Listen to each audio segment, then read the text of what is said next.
Hi, welcome. Trump wants to bring back manufacturing to the United States of America. And this is Corey News. This is Mark Felkins. Welcome, welcome, welcome.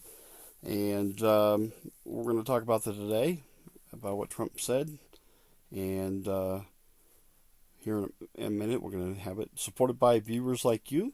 PayPal me a buck or two for watching this would be great. Content the video is educational purpose only. All rights reserved. Subscribe! Yay! If you guys can subscribe, that'd be really helpful. Or like, if you can. This is a worldwide meeting, and what we want to do is bring manufacturing back to our country. Hi. Well, okay, so let's talk about manufacturing, bring it back to the United States. Trump can bring a few jobs back. He will do that.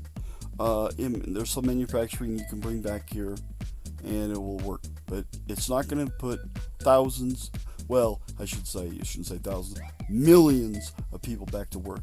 It's not going to happen. It's not going to rejuvenate the United States in huge masses. It ain't going to happen. It will put some people back to work, and that's about it.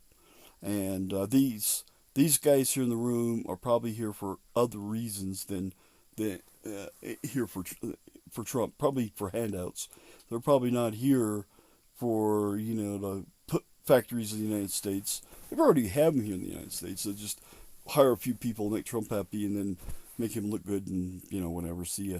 He's full of crap. And that's probably what they'll do, in my opinion. But anyway, so Trump is a throwback from 1950s when we had lots and lots and lots of jobs, and we had lots and lots of manufacturing. And the reason we had lots of manufacturing back then and all that is because of World War One and Two, and some other things like the stock market crash, but in the 30s. But anyway, but the main thing was the war, and the reason why is because we bombed all the factories, not just the United States, but other countries were bombing each other. England got bombed by the Nazis, Germany, and it destroyed a lot of their factories, and then we went in and bombed, Japan, and we also bombed a lot of factories over in Germany and France and all over the place. So everybody's bombing everybody, okay?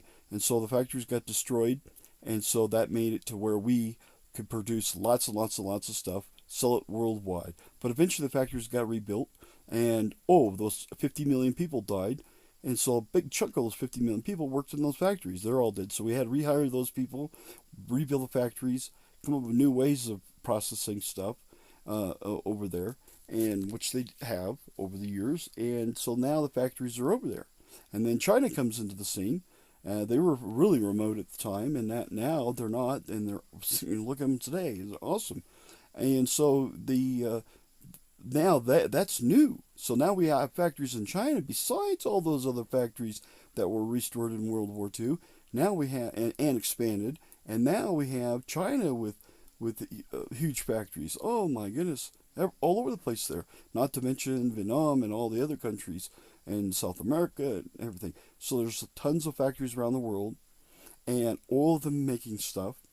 And those guys aren't coming back to the United States. These guys sitting in the room or to get build their computers and their stuff so cheap from China, it's not even funny. They probably pay $30 for a whole computer and sell it to you for thousands. Okay, and so then Trump wants to give them some of the tax dollars back and say hire some people. Some of the dollars they're going to get back to chump change. Sure, they'll hire a few people, pocket some of the money, and go to a movie or something. They're not going to hire massive people. It's not going to happen because they already are making tons of money on the products from overseas. They're, like I said, they're building a computer for $35. They're coming to America and selling it for $1,500. If that's not making money, I don't know what is. And that's with every product on the shelf. They're that big of markups, or worse. And so now, and so that's where Trump's at. Okay, he doesn't know that. He's a real estate mongrel. He just doesn't know, what it really costs to manufacture all that stuff. Now, so manufacturers not coming to come back for those reasons. Another quick one is that like we produce copper in the United States. Kennecott Copper is the biggest copper mine in the world. It produces copper and it has 0.6% in the soil. so it produces a lot of copper. China has one too, a big mine, but it only produces 0.3%, half of what Utah does. Okay, so the copper in China is twice as expensive than it would be to mine and produce than it is in Utah. Okay, just alone by the content in the soil. Okay, and nobody else in the whole world has found a place that has copper is at 6% like that here in Utah. Nowhere. Okay, that's why it's the biggest mine in the world. Okay, and so China still does produce copper, but it's expensive, and they just put it in their products or they sell it below cost. Sometimes they sell a higher cost if people want to buy it.